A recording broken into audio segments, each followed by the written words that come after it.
Baik-baik. Asyhadu Asyhadu alla alla ilaha ilaha illallah illallah wa asyhadu wa asyhadu anna anna Muhammadan Muhammadan Rasulullah. Rasulullah. Saya bersaksi Saya bersaksi bahwa bahwa tidak ada Tuhan tidak ada Tuhan yang berhak disembah yang berhak disembah kecuali Allah. selain Allah. Kecuali Allah. Ikuti saya, Mbak. Ya, Dan saya bersaksi dan saya bersaksi bahwa Nabi Muhammad bahwa Nabi Muhammad adalah utusan Allah. adalah utusan Allah. Alhamdulillah, barakallah. Diteruskan satu paragraf tadi. Berikut.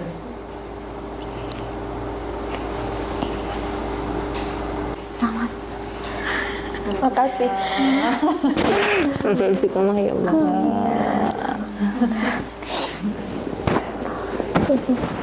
Makasih, Mbak. Tadi sempat ngobrol-ngobrol, suka nonton ini ya, debat juga. Iya.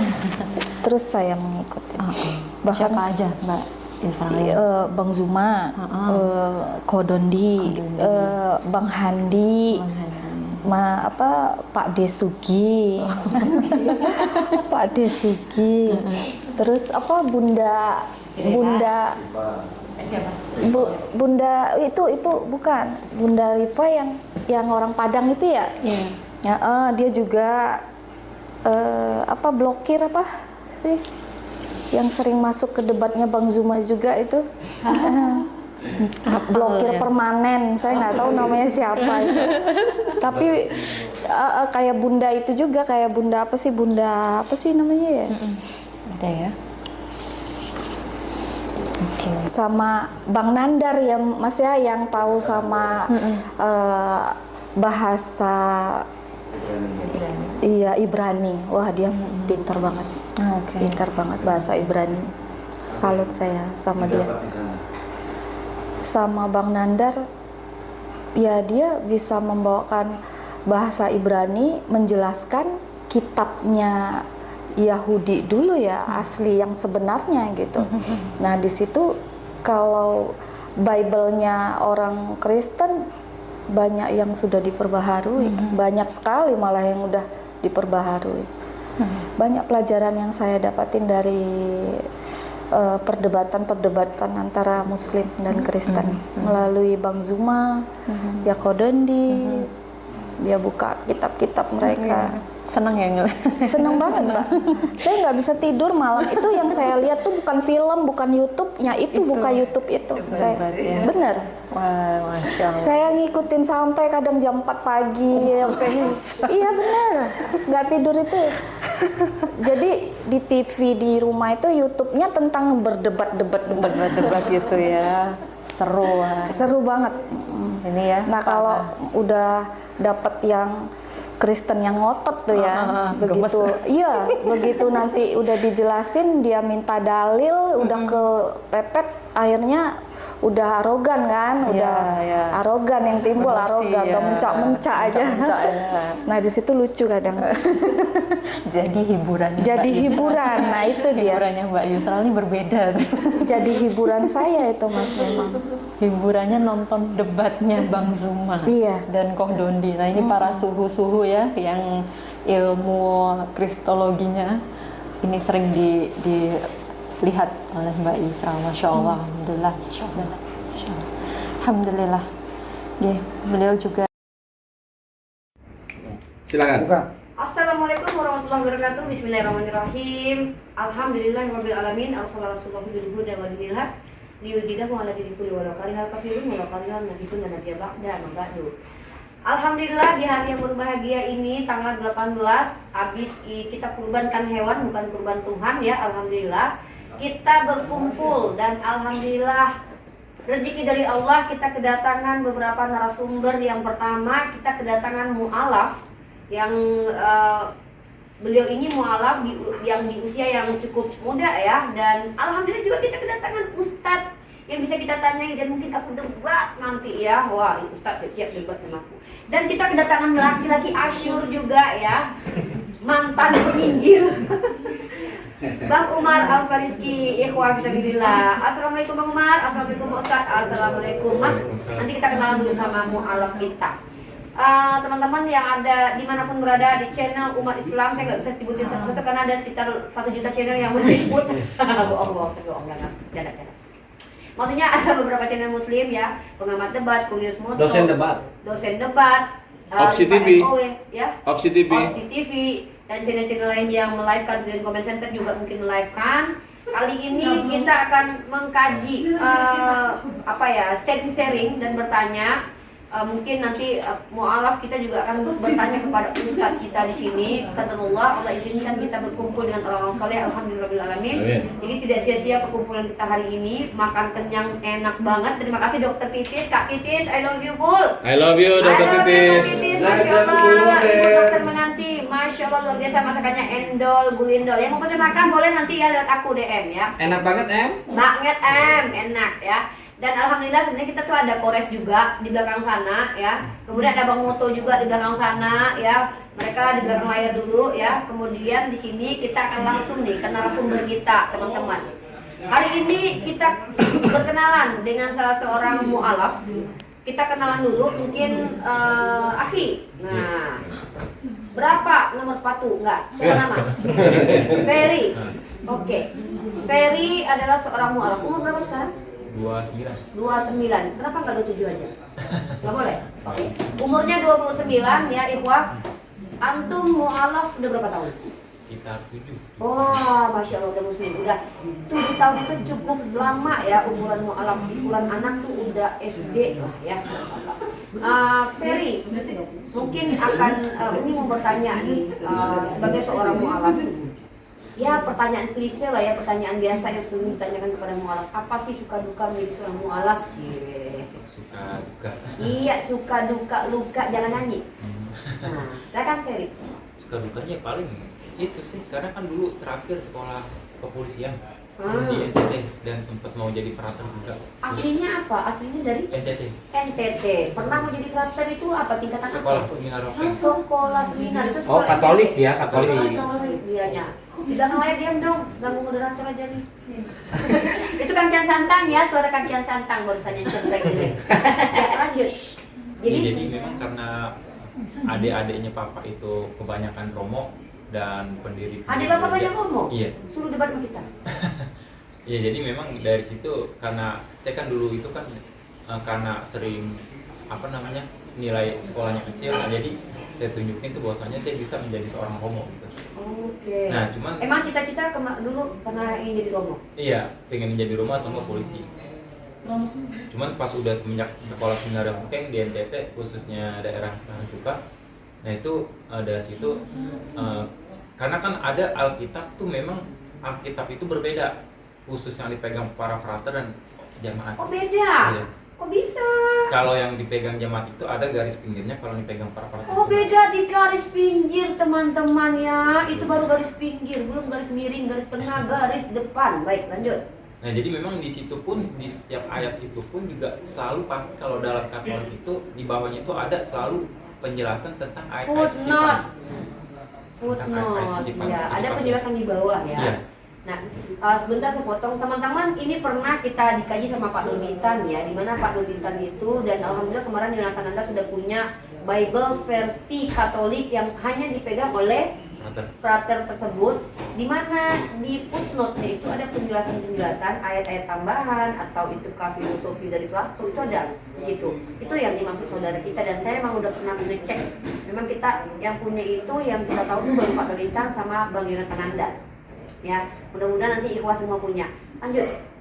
Ya, jadi pas semenjak itu saya juga baca juga kan ada buku karangan Imam Al-Ghazali namanya itu udah mulai baca Imam Al-Ghazali. Iya. Nama bukunya itu Jalan Orang Bijak. Jadi itu di sana itu menjelaskan tentang hablum minallah dan hablum minanas.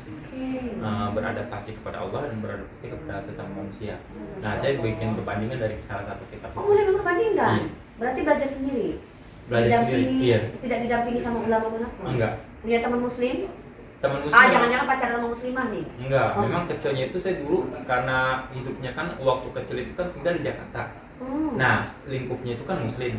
Nah, memang saya sering ikut ngaji walaupun agama Kristen. Ibarat aku udah dijamah sama Tuhan. Kita nggak pakai istilah itu ya. Oke, Iya. Masya Allah, Jadi luar pas- biasa nih, lanjut. Pas ketika dari situ karena kebetulan orang tua takut saya masuk Islam, dipindahin lagi NTT untuk Dipindah ke melanjutkan NTT, sekolah saya. tetap sekolah di STT. Ah, Kalau boleh tidak tahu, sekolah STT-nya apa namanya? Seminar Hawking. Nah, itu maksudnya saya ingin tahu ya. Seminar? Seminar Hawking. Seminari Hawking. Ya, mungkin teman-teman yang di luar nanti bilangnya, oh tipu-tipu mau jadi mah bohong, dibayar nggak mau dibayar? Enggak. Nggak dibayar ya. Kita baru kenal ya? Iya. Baru kenal. Kata mata saya. Jadi ikhwah, beliau ini adalah salah satu mualaf yang mana beliau membagikan informasi ke kita itu ternyata beliau tuh jangan ketawa penonton, yang 500 jangan ketawa. Beliau berdasarkan kajian, bukan karena pacaran sama muslimah, bukan karena terpaksa, bukan karena urusan perut dan dibawa perut, tapi karena belajar memperbandingkan. Nah, Masya Allah luar biasa ya, mualaf cerdas keren banget ya. Nah terus Ferry, itu kan pengalaman on the way hidayah Allah. Iya. Tepat kapan kemudian kok bisa berani-beraninya memutuskan untuk menolak padahal keluarga masih Kristen, bahkan ibunya guys tau udah ngomong di belakang kata dia masih Kristen, benar nggak? Iya. Masya Allah. Coba diceritakan gimana proses pengislaman tersebut dan bagaimana reaksi keluarga. Dibuang nggak baju keluar rumah itu? Gimana? Atau kamu dibuang sekalian? Atau diceritakan? Kalau dari papa sih memang nggak terima karena di NTT itu fanatik apa sama Katolik. Nggak terima, jadi makanya saya dicor. Kalau buat kata sekarang tuh dicor dari Katolik. Sampai sekarang? Ini nggak bisa makan anak sih. Lanjut. Jadi artinya kamu udah nggak diterima di keluarga kamu dan kamu nggak? Nggak, makanya udah nggak pulang-pulang aja. Dan kamu nggak pernah komunikasi lagi? Wah, udah ada ustad di kita minta Rofi ya. Terus Ferry sekarang tinggal di mana? Di Jakarta. Di Jakarta. Salemba. Oke, kita masuk ke sisi yang mengharukannya. Gimana dukanya bisa? Bukannya sih sempat apa ya, sempat dulu terdampar di Banjar karena kan dulu kan naik kapal Sirmo Ambon. Suara yang dikeraskan kata orang belakang. Oh iya. Jadi memang pada waktu itu saya sempat naik kapal Sirmo Ambon. Kalau dari NTT ke Jakarta kan naik kapal Sirmo Ambon. Nah, jadi memang pada saat itu saya kehabisan ongkos dan di Banjarmasin khususnya di Batu Licin, Pelabuhan Batu Licin itu saya memang ketinggalan kapal jadi saya nggak punya biaya dan saya sempat di situ sampai jual pisang goreng keliling di situ khususnya di Sungai Jingga dan Itu udah Islam kondisi. udah Islam. Udah Islam. Yang memualafkan pada waktu itu siapa? Ada ustadz ulama atau Pertama sama satu bapak malam-malam tuh karena memang itu maksudnya malam-malam gitu. Iya. Nah, coba maksudnya mualafan ini kok bisa gitu? Maksudnya kok bisa begitu? Mau mualaf gitu. Gimana coba? dengan sendirinya. Dengan sendirinya. sendirinya. Dan kamu nyari sendiri orang yang minta untuk Iya, disyahadkan. malam itu juga. Berapa orang waktu itu di saksi? Itu sekitar 10 orang teman-teman juga. Dan sekarang keluarga kamu kondisinya masih Kristen semua? Masih Kristen. Dan tidak berkomunikasi lagi. Iya. Ada ancaman-ancaman dari pihak sempat kan saya pas ke sono ngambil ijazah lagi karena kan dulu mau kerja kan ngambil ijazah ke sana tuh sempat kayak dipanas sempat ngalamin koma 3 minggu. Waduh, itu nggak disalib ya. Masya Allah, luar biasa ya Ferry. Masya Allah, ikhwah. Kadang kita bilang ya enak banget lu jadi mu'alaf, tiba-tiba lu dosa lu diampuni umur segini. Nah ini dia, terkadang kita hanya melihat dari sisi kita, padahal apa yang mereka alami itu bisa jadi hal yang tidak bisa terbayangkan oleh kita. Bang Umar juga nanti kami punya cerita tentang mu'alafnya. Ada hal-hal yang mereka alami yang mungkin bagi kita tuh kayak nggak akan bisa kita lalui gitu. Nah, jadi jangan pernah membandingkan, wah enak lu mu'alaf misalnya diampuni, sebenarnya kita dari muslim kecil terus kita udah banyak dosa. Itu berpersangka buruk pada Allah. Allah Maha Adil. Nanti kita akan bahas dari sisi Islamnya karena kalau ada ustadz nanti kita kenal dulu ustadznya ya. Tapi Ferry sedikit terakhir nih, nanti ini belum Ferry lagi ya. Kita punya 3 narasumber malam ini, Iwan dan Ferry. Pertanyaan ini untuk ini belum pertanyaan terakhir di sesi ini. Pertanyaan ini adalah apa kira-kira keinginan ke depan? Ini mu'alaf, keluarga sudah tidak lagi peduli dan tidak berkomunikasi lagi dengan keluarga. Kira-kira ke depan apa yang dicita-citakan sama Ferry? Cita-citanya ingin keluarga semua Islam Masya Allah. dengan menunjukkan salah satu perilakunya. Subhanallah, ya Alhamdulillah ya Allah, Masya Allah. Aduh, itu dia ya deep dialog atau tadi ngobrol kita dengan Ferry seorang mu'alaf, dan insya Allah mudah-mudahan itu menjadi hikmah buat saya, ilmu buat saya pribadi, rasa syukur saya pribadi pada Allah, dan buat teman-teman semua yang menyimak ini loh kondisi yang dihadapi saudara-saudara kita yang mereka Allah tetapkan lahir di rahim seorang Nasrani, rahim seorang Yahudi, dan tapi Allah tetap izinkan mereka mendapatkan hidayah. Kemudian alhamdulillah mereka menjadi kembali lagi ke fitrahnya. Nah, kita ke Ustadz kita nih, Masya Allah, kita kenalan dulu ya, kita bismillah yang ada di manapun berada. Assalamualaikum Ustadz. Waalaikumsalam warahmatullahi wabarakatuh. Kenalan kita Ustadz nih. Ustadz boleh tahu tidak namanya jenengan iki sopo? Ya, nama saya Lukman Hakim. Ustadz Lukman. Iya, alhamdulillah. Oke, apa kegiatan hari-harinya Ustadz selain berdakwah mungkin? Saya di dunia pendidikan dan juga di bidang kesehatan. Masya Allah, alhamdulillah. Sebelumnya terima kasih banyak sudah bersama dengan kita Ustadz, berkumpul bersama kami Remahan Rengginang ya. Masya Allah, Ustadz tadi sudah ikut mendengarkan ya apa yang disampaikan oleh saudara kita mu'alaf yaitu Ferry. Dan mungkin ada pertanyaan-pertanyaan sebelum saya mengajukan pertanyaan ini Ustaz. Biarkanlah beliau ini mungkin ingin mendalami Islam bertanya mumpung ada Ustaz di sini. Ferry Uni kasih kesempatan bertanya kepada Ustaz tentang Islam. Mungkin ada selama ini yang kayak bingung nih. Mungkin kalau nggak ada juga nggak apa-apa. Tapi kalau ada silakan dulu. Ferry silakan tanya dulu ke Ustaz. Nanti insya Allah Ustaz akan menjabarkan sebelum ini yang nanti bertanya. Silakan Ferry.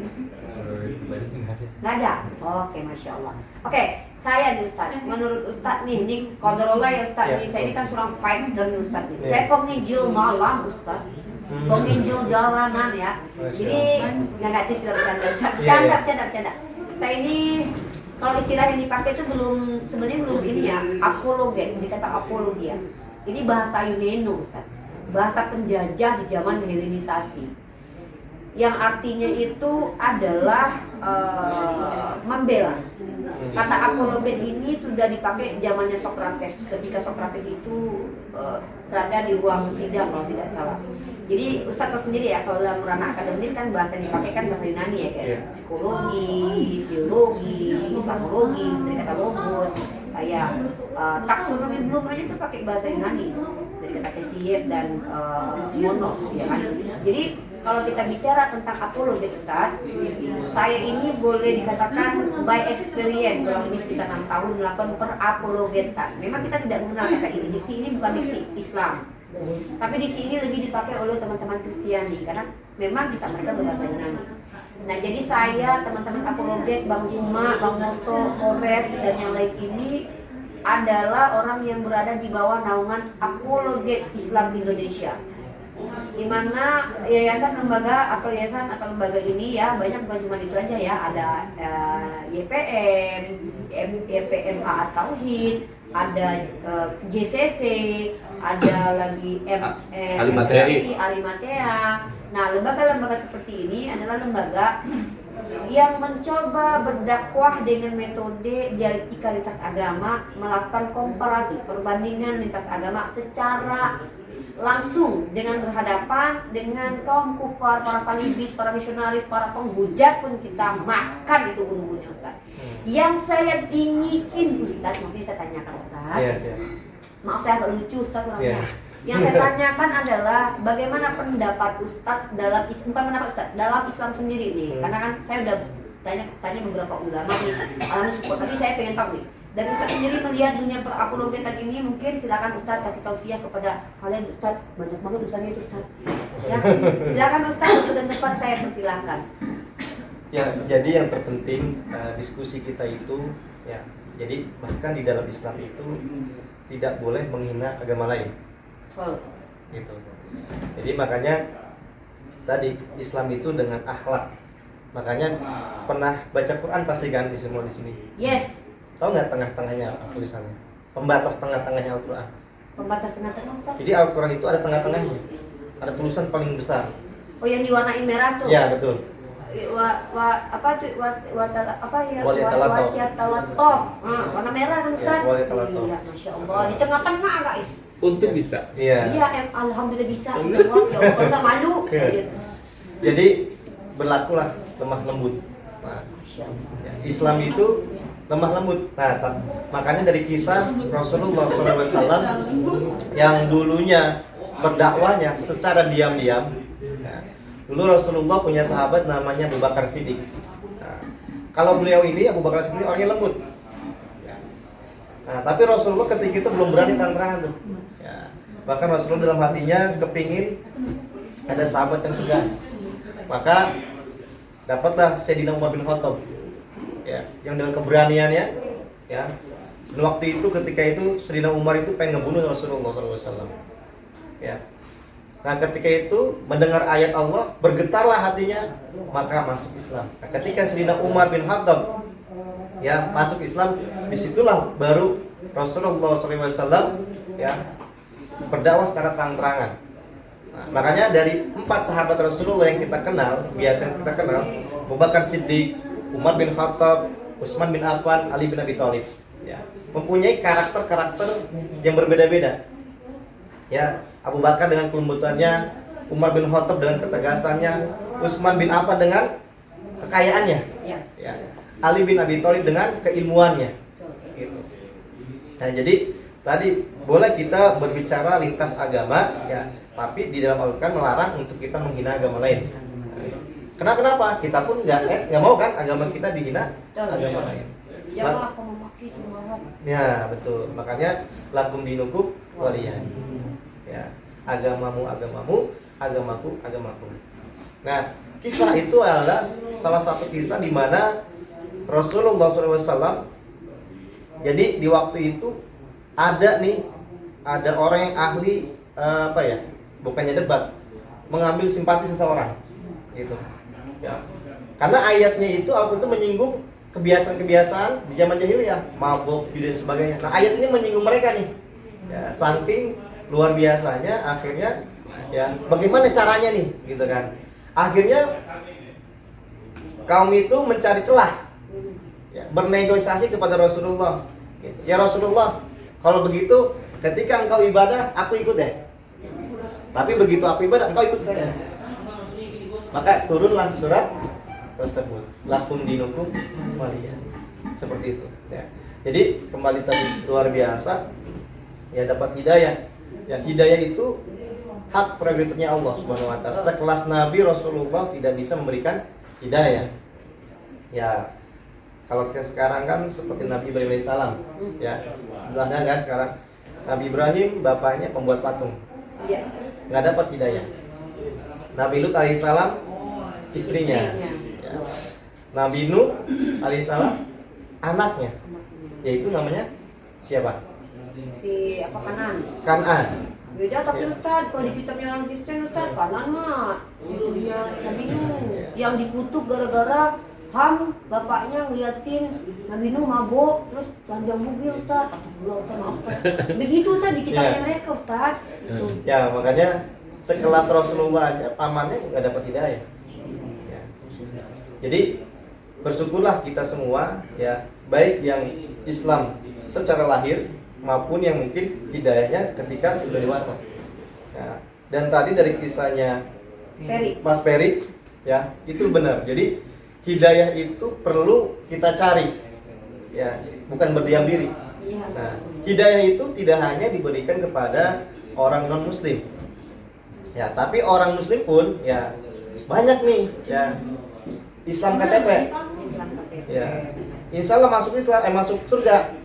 Surganya surga hoax tadi. KTP-nya doang. KTP-nya doang. KTP Islam sih. Saya juga Islam. Islam hoax. Ya, jadi makanya yang membedakan mana Islam atau bukan itu ialah sholat. Ya, bahkan ada satu kisah, ada alim ulama besar ya, memberikan pertanyaan kepada murid-muridnya, yaitu apa yang paling berat di dunia ini? Apa kira-kira jawabannya? Apa yang paling berat di dunia ini ialah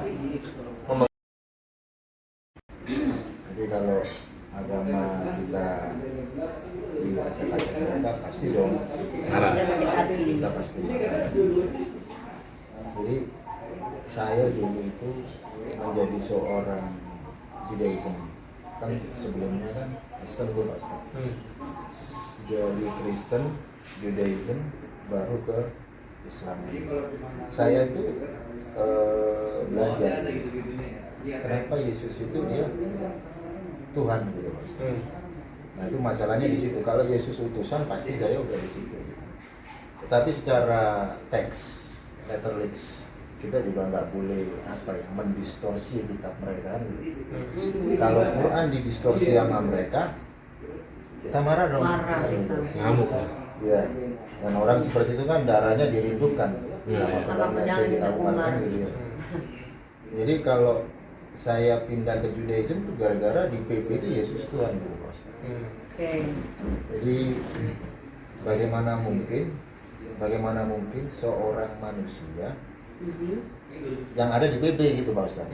Saya nggak mau mendistorsi soalnya ini kan nanti kena delik. Kita lagi monolog.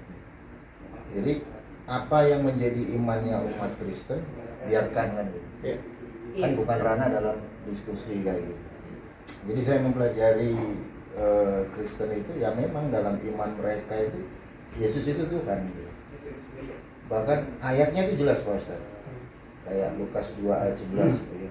Telah lahir bagimu juru selamat Kristus Tuhan gitu. Itu iman mereka kan gitu Pak Ustaz. Kita sebagai umat Islam Pak Ustaz mengajarin ke kita, janganlah kita menghina agama yang bukan agama kita kan. Kalau kita udah menghujat, tentu mereka akan lebih menghujatkan gitu. Jadi biarkan mereka dengan iman mereka, kita dengan iman kita, sesuai dengan apa yang ada dalam perspektif Islam. Kita tidak boleh untuk menghujatkan gitu. Ada satu masa di mana kita harus berhujat kan gitu. Betul. Seperti yang Imam Syafi'i ajarkan, saya itu kalah berdiskusi dengan 10 orang bodoh gitu. Makanya ketika saya berdiskusi terus lawan saya satu tidak jujur seperti yang dinarasikan Imam Syafi'i, saya lebih baik meninggalkan arena tersebut karena nggak ada manfaatnya Pak Ustaz. Lebih baik saya mendengarkan, saya berkumpul di majelis taklim, dengar tausiah-tausiah dari Pak Ustaz. Jadi debat itu hanya ego kita gitu. Bagaimana kita mengenal Allah itu bukan hanya karena debat gitu. Kadang seperti yang Pak Ustadz tadi bilang ya, waktu kita lagi podcast itu, bagaimana hubungan kita dengan Allah, hablum minallah dan hablum minannas. Mungkin bolehlah kita diskusi untuk mengkanter mereka gitu. Tapi ada waktunya kita khusus dengan Allah kan gitu Pak. Nah, mungkin dari saya jadi Pak. Oke. Saya kalau ada pertanyaan nih buat Bang Umar, ya boleh. Boleh. Nanya tepi jurang. Kalau saya tepi jurang terus. Nih di kita ini misalkan nih ada orang nih untuk Pak Ustadz juga, ada orang yang bilang orang Islam itu gitu. Nah, orang Islam itu semuanya gimana tuh? Kita gimana tuh nanggapinnya? Misalnya ada orang Islam kita dihujat, personal kita dihujat. Nah, saya gimana? Ini dulu nih. Jadi ada orang Islam semuanya misalnya brengsek lah, misalnya itu brengsek itu masih kecil. Orang Islam itu jahat semua deh. Bukan, gitu. ini lebih parah lagi. Teloli. Gitu. Bukan banyak lagi. Ini dibilang binatang. Ada yang bilang orang Islam ini binatang. Nah, gimana tanggapan ente? Kalau gue sih mendidih. Nah, kalau ente, gua potong. Kenapa pertanyaannya itu nggak diganti? Gua nanya nggak ada dari Pak Ustaz. Hukumnya apa nih ya? Gua Islam. Dia Islam nih. Gua lagi ribut nih sama dia Pak Ustaz. Hukumnya apa kalau sesama umat Islam gua ngucapin nih Ustaz Sincan selamat Idul Fitri, nggak dibalas sama dia? Anjir. Hukumnya apa Pak Ustaz? Ini tas agama tuh. Oh, gitu. anjrit. Orang ke situ. Gimana? Enggak, itu dulu dong pertanyaan yang tadi. Pertanyaan kedua. Oh iya. Waduh, saling bertanya mereka. Gimana? Coba. Debat aja udah sekalian buka phone. Enggak, Tentang mundur itu. Saya akan tetap maju itu untuk Tadi kan saya. ditanya untuk membela. Ya. Sebenarnya sih saya setuju sama pendapat ini bahwasanya kalau dia menghina kepribadian kita itu nggak masalah, cuman kalau menghina agama itu kita akan membela, cuman membela di situ dengan landasan adanya peperangan argumentasi. Ya. Atau dengan ilmu. Makanya kan di Islam pun juga diwajibkan untuk menuntut ilmu. Benar Ustaz ya, tolabu ilmi fardhu ala kulli muslim. Ya kan, tuntutlah ilmu. Nah, di situ kita perang ilmu. Kita untuk meluruskan subhat-subhat yang orang-orang Kristen ini membawakan kepada kita. Nah, bukan dengan ego. Makanya pernah dicontohkan oleh Sayyidina Ali radhiyallahu anhu di saat perang, ketika dia ingin menebas lehernya orang Yahudi, tapi dia nggak jadi. ketika diludahi. Karena apa? Karena dia takut, karena egonya yang keluar di situ. Bukan karena untuk menjatuhkan, seharusnya bisa. Makanya dalam Al-Quran pun tadi kan hidayah tuh, balik lagi ke hidayah. Hidayah itu hanya milik Allah, bukan dari kita. Nabi saja pun juga tidak bisa memberikan hidayah. Makanya saya selalu sampaikan kepada teman-teman mualaf, dalam surat ini di ayat terakhirnya mengatakan fa anta tukribun hatta yakunu mu'minin. Jika Allah menghendaki seseorang menjadi mukmin, maka dia berkehendak. Tapi ya paling lamanya kurang lebih 2 tahun lah. Oh, jadi dia bukan mualaf lagi ya? Bukan. Bukan. Jadi seperti anak yatim. Oh iya. Kalau bicara anak yatim, saya pun yatim. Kan gitu. Jadi banyak pemikiran-pemikiran luar, ya dia nama dari agama bukan muslim ke muslim, berpikir mualaf terus. Ya. Jadi ada masanya. Ya. Nah disitulah perlunya ada namanya pendampingan. Ya. Sampai mana progresnya. Gitu. Itu yang perlu digarisbawahi, sehingga ketika ada orang yang menyatakan mualaf, tanya udah berapa tahun jadi mualaf. Nah disitulah kita bisa lihat arahnya kemana. Oh 2 tahun batasnya ya Ustaz ya? Paling lama itu. Nah guys, kita tahu ya batas mualaf itu batasnya tuh 2 tahun ya. Kalau yang udah di atas 2 tahun itu bukan mualaf lagi tapi udah muslim. Oke. Nah tapi nggak apa-apa. Masalah donasi itu kan kita hak prerogatif kita mau memberi siapa. Yang penting kita mau berbagi. Oke teman-teman semua, sekian dulu curhatan atau diskusi berbagi bersama mualaf dengan Pak Ustadz dengan prosesi syahadat tadi, dengan mendengarkan atau sering menyimak diskusi lintas agama. Ya banyak memang di luar sana sih yang bersyahadat. Ada yang mau dipublish, ada yang tidak. Mungkin dipublish ya segelintir saja. Mungkin di luar sana tidak mau diketahui keluarganya. Mungkin dengan faktor pekerjaan dan lain-lain ya mereka bersyahadat tanpa dipublish. Inilah gunanya adanya diskusi lintas agama. Karena memang metodenya berbeda dengan ceramah biasa. Di situ ada menimbulkan adrenalin. Anda mungkin tahu, mungkin dulu ada namanya Ci Jesslyn, itu juga sering mendengarkan diskusi lintas agama yang kami lakukan. Ya udah, semoga menginspirasi buat kita semua. Jangan lupa terus belajar. Kita membantu para mualaf apabila mereka kesulitan. Sekian dulu jumpa kita pada kesempatan kali ini. Mohon maaf atas segala hilap. Terima kasih. Wabillahi taufiq wal hidayah. Assalamualaikum warahmatullahi wabarakatuh.